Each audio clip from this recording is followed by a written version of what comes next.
Turning now to your community focus, a group of local female business owners is pushing for more support at the federal level, and joining us now to walk through what they're asking for is Gloria Chacón, who owns Greenview Tree Service in Cranston. Gloria, thanks so much for joining us. Thank you so much for having me here. And so you founded your business in 2017. It's quickly grown since then. Walk us through some of the challenges you've faced as a small business owner here. As a small business owner, we do find many challenges, one of them being childcare as a workforce barrier, also affordable housing, especially for our employees, and as well as access to capital. And I do rely a lot on government contracts, so that's another barrier that we face as being minority-owned and women-owned business. For sure. And you and about 10 other women entrepreneurs recently met with Senator Jack Reed to address some of those concerns. One of them you mentioned, affordable quality childcare. Why is that so important? It is important, especially for some of our employees. We would have to pay like a really high wages for them to be able to afford childcare. And if you had more support, maybe you could expand your business or something like that? Yeah, it is more like a workforce barrier, and nowadays it's really hard to find good employees, so I think it would be important for them if we could get some support in that matter.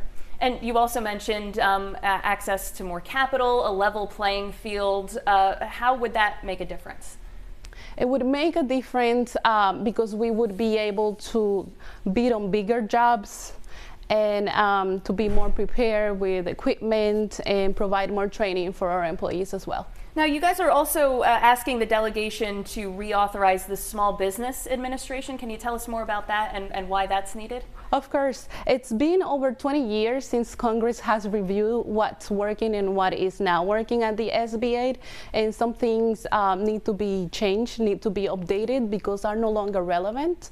For example, for the IDL and PPP loans, some people were left out, couldn't qualify for simple stuff like, oh, they maybe had a misdemeanor about 10 years or more because they had a small possession of marijuana charge back in the days. Now it is legal, although it is legal, they cannot qualify for any of those loans.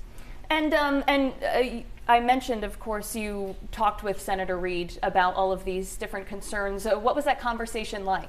Oh, Senator Reed, I'm so grateful for him. He was very great at listening to us for 90 minutes. We were telling him about what the challenges that we were facing, our successes as well. I won an SB8 award earlier this year. He was present. He's been always supporting us and good listening to us. And so he was taking notes, and he's really good at getting back to us on what we asked him for. All right, that's just about all the time we have. Gloria Chacón, thanks so much for joining us here at 4. Thank you. All right, Kim?